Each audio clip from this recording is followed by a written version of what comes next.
runtii dadka sharafta leh halkan fadhiya oo naga ajiibay casuumaadii aan u dirnay naga aqbalay iyo inta kale ee saaxiibadeed ka maqashay ee kulankan muhiimka ah oo ku saabsan daryeelka afka Soomaaliga ilaalintiisa cawaahan ka dhacay nagala soo qayb galay aad iyo aad ayaad u mahadsantihiin sababtoo ah arintani waa arrin muhiim ah oo anaga dhan naga wada dhaxaysa loona baahan yahay qof walba inuu ka qaato qaybtiisa runtii dadka halkan fadhiya caawa Dr. Rumi waa dadkii mujtamaca ama Soomaalida Holland degan qaybaheeda kala duwan hormood ku ahaa hadday noqon lahaayeen dadka ururada hadday noqon lahaayeen dad ganacsataa ayaa ii muuqda waxaa ii muuqda dad xirfadley ah sida Dr. Abbas oo kale dhammaantiin horta runtii aad iyo aad u mahadsantihiin Dr. Rumi adigana waxaan ku leenahay maadaama aad haydiin naga tirsan sanadii u dambeeyay u guuray waddanka Ingiriiska runtii kuma mashquulsanaay arrin aad iyo aad muhiim u ah waxaan jecelnahay inaan runtii halkan caawa kugu soo dhaweyno arrintaasaan kula qaybsano af Soomaaliga marka la leeyahay kulley isagaa noo faahfaahin doona laakiin runtii waa wax loo baahan yahay in qof walbo annaga naga mid ah uu ka fikiro sidii lagu ilaalin lahaa jiritaankiisa iyo horumarintiisa qaybaha kala duwan xubnaha kala duwan ee jaaliyadda Soomaalida dalka Holland ee barnaamijkan caawa ka soo qayb galay oona raba inay u hiidiyaan fahamsantahay afkooda hore intaas kadib waxaan rabaa wax yar inaan idin sheego aniga waxaan ka mid ahay macallimiinta jaamacadda Soomaalida ee dalkii Soomaaliya dagaalkii intoona dhicin ka hor dadkii loo tababaray af Soomaaliga inay horumariyaan dalka Talyaaniga takhasus ku soo qaatay afafka talkun deeqana sidoo kale waxaan ahaa dadka akademiyada cilmiga fanka iyo suugaanta sagaashankii ka hor ka shaqaynayay qaybta cilmi baarista af Soomaaliga sidoo kale 10 sano jaamacadda Leiden ayaan waxaan ka ahaa dalka Holland lecturer ayaan ka ahaa waxaan ka bixinaya Soomaaliga dhaqanka Soomaaliga sidoo kale waxaan ku jiray guddiga qabanqaabiyo International African Language Conference oo sanad kasta lagu qaban jiray jaamacadda Leiden waxaan qoray buug aan uga hadlay 2001 waxa wadamada Yurub loo xil saaray in loo gartay inay qoraan fahamsantahay luqtoon talent in ayaa loo aqoonsaday erkening sidaas awgeed af Soomaaliga ayaa la xil saaray aniga iyo Professor Martin Maus oo jaamacadda Leiden madax ka ah qaybta Afrikanistikada inaan qorno waxaan qornay buugan hortiina yaalo oo yiraahdo Babylon and the North Sea buug yiraahdo ayaan qornay oo ka hadlaya Soomaaliga wadantinimadiisa dadka degan Holland barnaamijkaas ayaan aniga ka soo shaqeeyay sidoo kale waxaan ahaa wariyaasha raadiyo Muqdisho waxaan sheegi jiray barnaamijka bandhiga raadiyoga talaadada waxaan sheegi jiray barnaamijka fanka iyo fanaanka waxaan sheegi jiray barnaamijka kororsa aqoonta waa 85 ilaa 90 marka af Soomaaliga aniga dhinac kasta dhinac wariyina xiriir aan leeyahay dhinac aqoon talkun deeqana oo afkayga waa isla markaas waxaan caawin ku yimid anigoo mas'uulka ah gudoomiyaha akademiga goboleedka af Soomaaliga Dr. Maxamed Daahir Afrax oo Rabiicaawo barnaamijkan ku casuunaa howlo awgeed inuu imaan waayay magaalada Muqdisho ku sugan ayaan waxaan idin kaga wadaa oo idin leeyahay ma fahamsantahay waad mahadsantihiin fahamsantahay soo qaybgalkiina sidoo kale oo idin soo gudbiya hambalyo ah jaaliyadda Holland sida ay uga qayb gasho waxyaalaha ummadda lagu horumarinayo mar kasta intaas waa in yar horudhacan ugu talagalay intaas kadib waxaan rabaa inaan idin sheego Soomaaliya annaga maxaan sunnahay Soomaaliya hadana Soomaaliga muxuu nooyay Soomaaliga iyo waa ku hadalnaa maaha saddex tiir ayuu noo leeyahay qofka Soomaaliga saddex tiir ayuu u leeyahay Soomaaliya tiirka koowaad waxa hayb waay waxa af Ingiriiska lagu yiraahdo ama af Hollandeeska identiteit waxa la yiraahdo ayuu nooyay hayb ayuu nooyay markii la raadiyay ma fahamsantahay qofka Soomaaliga wuxuu u yahay ma fahamsantahay af Soomaaliga waxa la yiri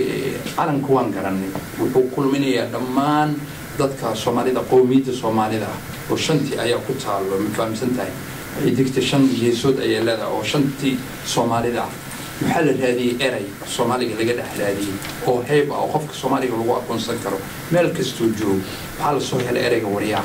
waxa la yiri qofka Soomaaliga hadii la rabo in la raadiyo inuu Soomaaliya حتى ذاتك أجنبي قوريا أيدهان كده بحيوغانيان إنه الصومالي خاصة كيفو عدينه إنه نويه هي تيركا حيبة الصومالي نمد identity ووي وأنسكو حيب سنة الصومالي أسوأ تيركا كوادوه تيركا لبعض نويه هي مدنمو ووح أنكم مدي سنة ama waxa fi ingiriiska lagu yidhaha social union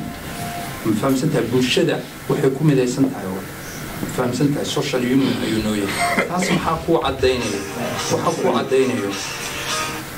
waxaan qabnaa ma fahamsantahay soomaalida hadday yaabaan waxay yidhaahdaan yaasiinkay qabsadaan haddii la yaabo yaasiinkay dhahaan ma fahamsantahay waa yaasiinkay qabsadaan marka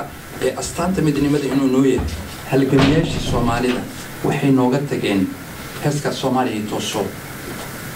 ereyada koowaad ay nooga tageen ay nagu waaniyeen baan caawidiin sheegaya oo soomaaliya toosoo ku jiro qaasim hiloole uu ku heesi jiray maxayna yidhaahdeen sharciga isku kiintolayo luqadaa tu waaxid ahoo arladiina waa taakoo kuma kala tegaysaan micnaheeda maxaa weeyaan waxay yidhaahdeen luqadiina koow ay soomaalida ila hadlayeen waa waqtigii SYL-ka waa halganka lagu jiray waxay yidhaahdeen sharciga isku kiintolayo koow luqadiina tu waaxid oo luqadiina hal waaxid fahamsantahay arladiina waa taako hal arle dhul ayaa qabtiin ma fahamsantahay waxay yidhaahdeen kumana kala tegaysaan hadda af soomaaliga waa waaxid mana ku kala tegayn arrintaas marka waxay ku caddeyneen inuu yahay astaanta labaad inay tahay tiirka labaad inuu yahay tiirka midnimada soomaaliyeed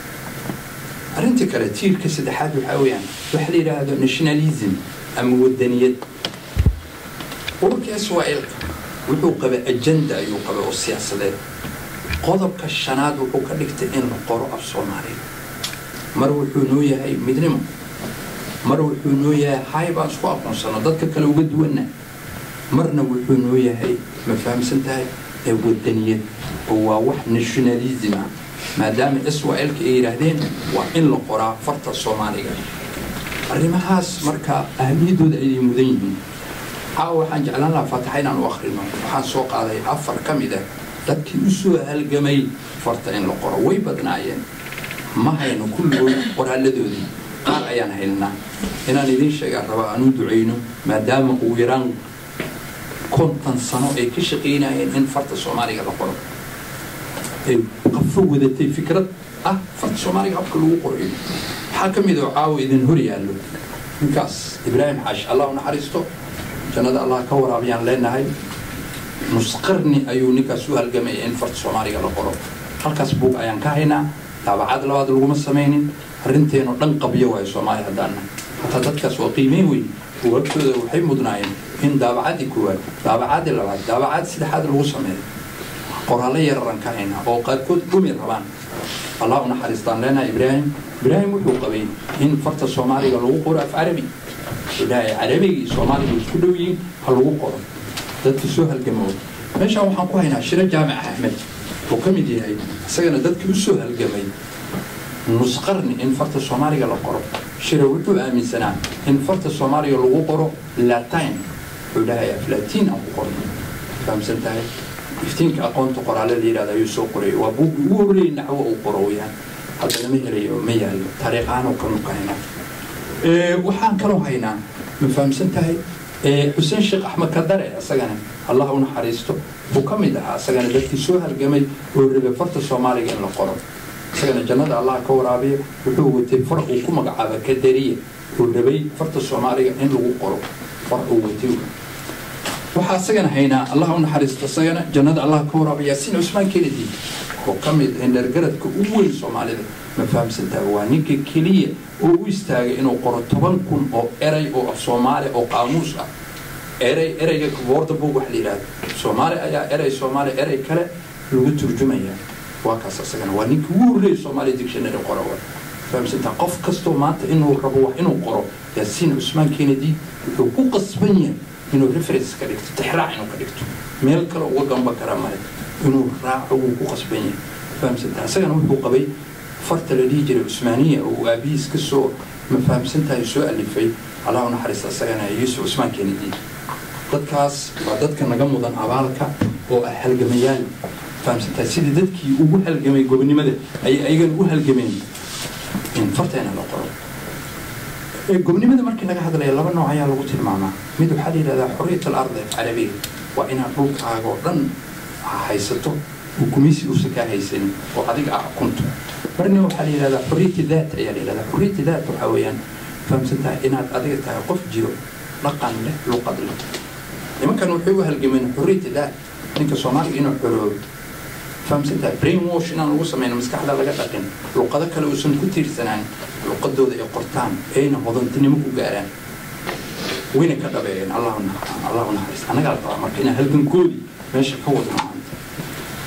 intaas kadib waxaan u soo noqonaynaa barnaamijkeena dowladxaadkiisa cabsi weyn ayaa nagu soo socota Soomaaliya haddaan 3,000 eray oo waxaa la leeyahay luqadood ayaa khatar ugu jiro inay tilmaan Soomaaliga uu ku jiro ayaa khatartaas way soo haysaa luqadaha markii laga hadlayo dhinaca linguisticada laba arrimood ayaa ku dhaco luqadda death inay noqoto death language luqadda inay dhimato ama injury inuu ku dhaco Soomaaliga injury hay'adda dhaawac ay ahay dhaawac ugu weyn oo hayana waxa weeyaan adeegsi la'aan inaan si official loo adeegsanin luqadda ay noqotay home language luqadda looga hadlo guriga kaliya inay noqoto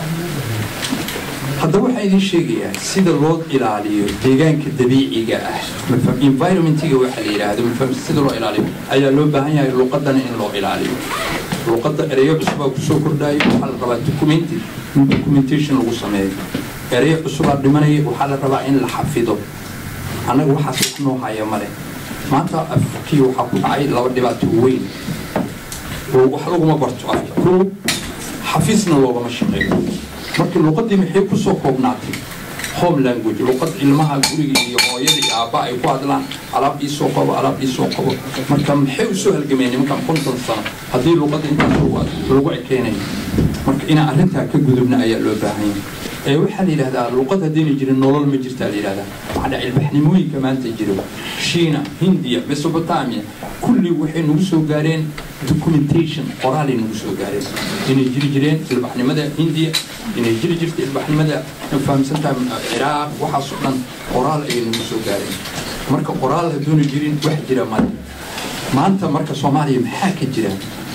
maanta waxaa ka jira waxa la yiraahdaa af Ingiriiska ama tal kundiqa marka la fiiriyo waxa la yiraahdaa linguistic complacency ayaa ka jira Soomaaliya oo dhan waxa weeyaan qofkii wuxuu ku qancay uu isku raaligeliyay adeegsiga luqadaha shisheeye isku qanaacad waa ku qancay qofkii waxaad arkaydaa TV-da magacyadooda oo dhan waxay noqdeen magacyo ajnabi iskoolaadkii magacyo ajnabi loo isticmaalayo meel kasta magac ajnabi ayaa hareeyay cabsi hadii kugu timaado ama ina isdifaacdo oo sameeyay wax leeyahay fighting ina halganto anaga isma dhiibi karno cabsidaas waa jirta laakiin is dhiibi karno marka fighting aan uga baahan inaan dagaalano dagaalkana muxuu noqonayaa solution xal ina raadin halkii muxuu noqday waxaan halkii noqday in la sameeyo akademiya goboleedka Soomaaliya madaxweynaha Djibouti khayr Allah si ayaa qayb weyn ka qaatay waxaa lagu asaasay dalka Djibouti haatan waxa uu soo guurnay magaalada Muqdisho oo xarun noo ah fahamsantaa waxa ku kulansan dalka Soomaaliya waxa ku kulansan dalka Djibouti waxa ku kulansan waqooyi bari Kenya waxa ku kulansan Soomaalida Kenya shanaad intaas oo dhan ayaa ku kulansan jaamacadahooda aqoon-yahankooda indheergaradkooda kullina waxa isku raacay in la badbaadiyo Soomaaliya akademiyadan waxay ka dhalatay baraarugii fahamsata garwaqsada arrimaha kala afuraha horumarinta dhan walba inuu yahay dhaqanka tiir dhaxaadka dhaqankuna yahay af dhaqan hadii la yiraahdo waa af fahamsanta halbowlaha nolosha afku yahay hal abuurka iyo suugaanta wax kasta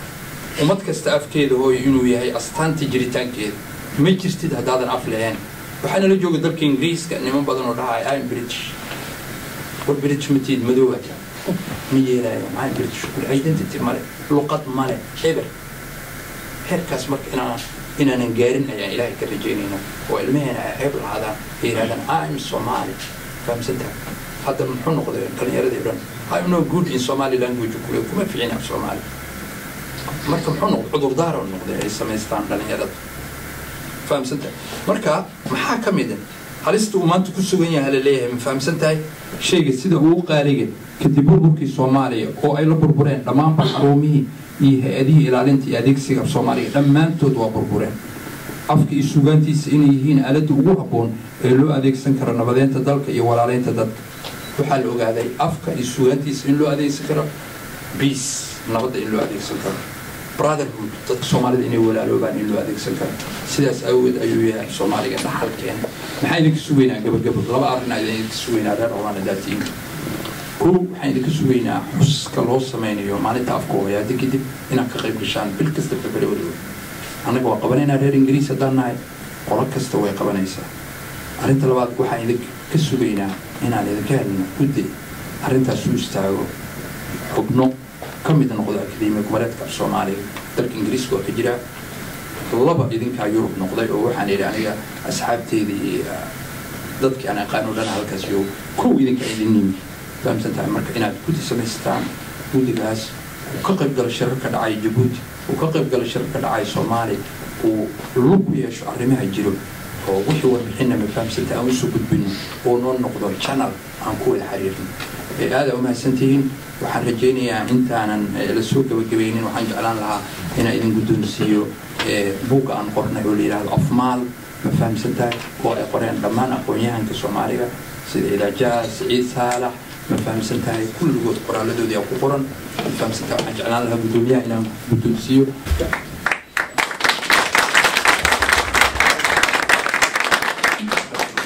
sidoo kale guddoomiyaha waxaa u soo diray ma fahamsantahay buug aan aniga tirtira ka ahay laba buug ayaa loo soo gudbiyey waxaa u soo gudbiyey dhakhtar Soomaaliyeed oo magaalada Milano ku nool oo la yiraahdo Dr. Abu Nuur Xuseen Jumcaale oo caruurta Talyaaniga halkaas ku daaweeyay pediatric ah laba buug ayuu qoray buug waxaa la yiraahdaa ma fahamsantahay naasnuujinta waa buug aad u wanaagsan buugna waxaa la yiraahdaa ma fahamsantahay talaalka caruurta waa buug qayim ah Soomaaliya lagu qoray qof kasta waa fahmaya isagana waxaan jeclaan lahaa guddoomiyaha inaan halkan ku guddoonsiiyo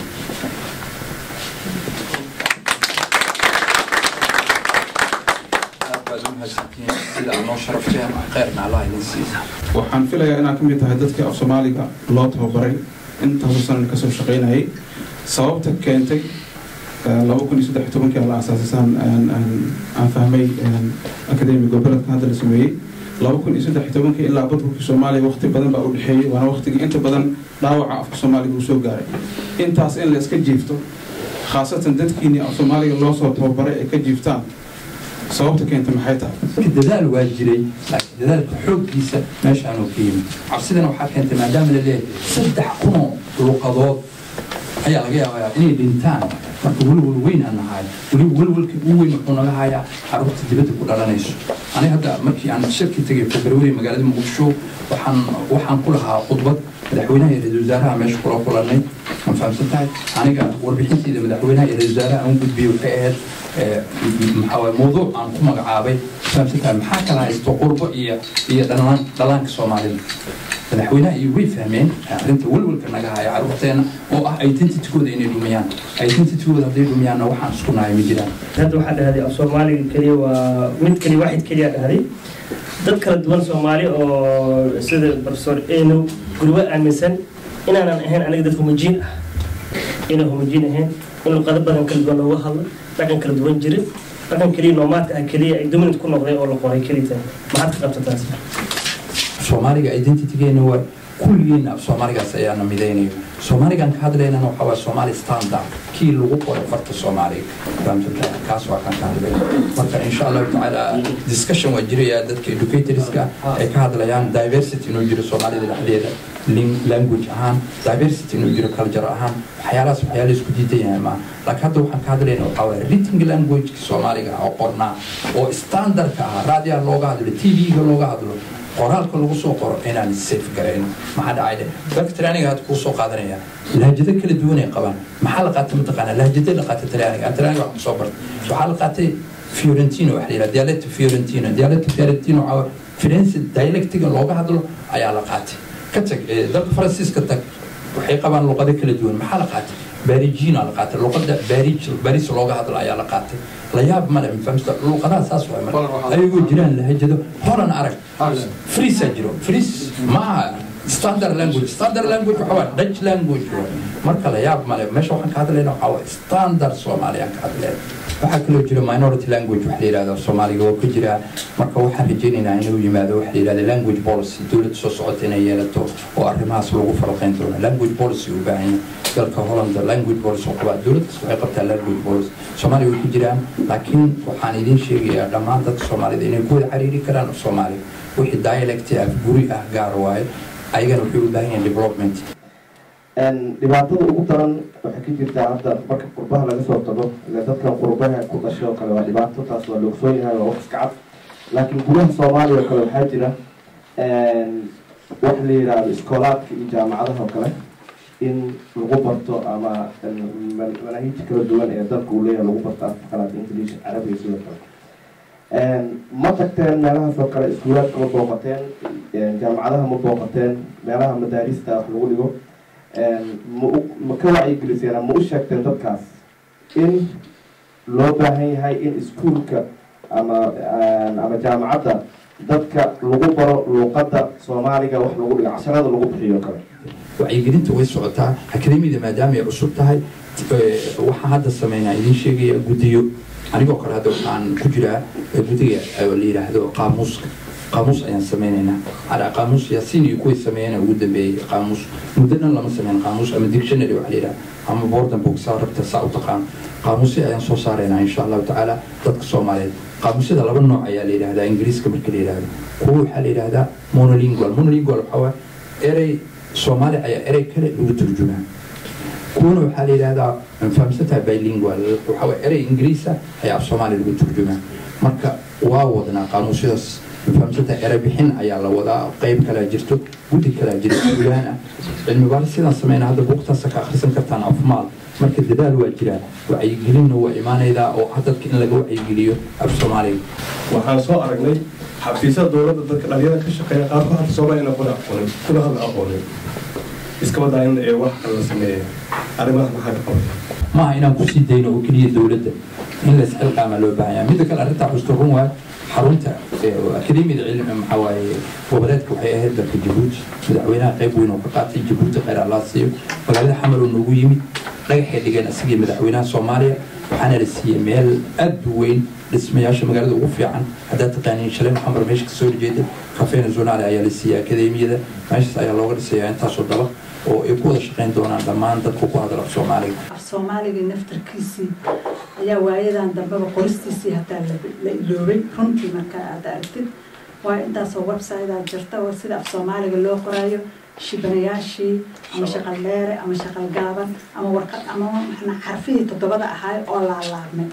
marka aniga waxaana soo jeedi lahay in qoraalka af soomaaliga ahaan macnaha in lagu noqdo waa tala ahaan oo buugag yaryar la sameeyo oo shibanayaasha waxay yihiin shaqal dheer wuxuu yahay shaqal gaaban iyo xarfadihii laalaabmay qofka qoraayo ummadda waa ujeeda ummadda waa dabal m ayaa ku jiro laakiin waxa waa hal m ayaa laga dhigaa iyo caruurta oo 2 r ah macnaha khaladaad badan oo arrimahaas ayaa jira marka waxaan aniga aan soo jeedi lahay haddii buugaag yar maaragta oo foldersa la sameynayo si macnaha muxuu ahay af soomaaliga hataa intaama laga shaqayninba in macnaha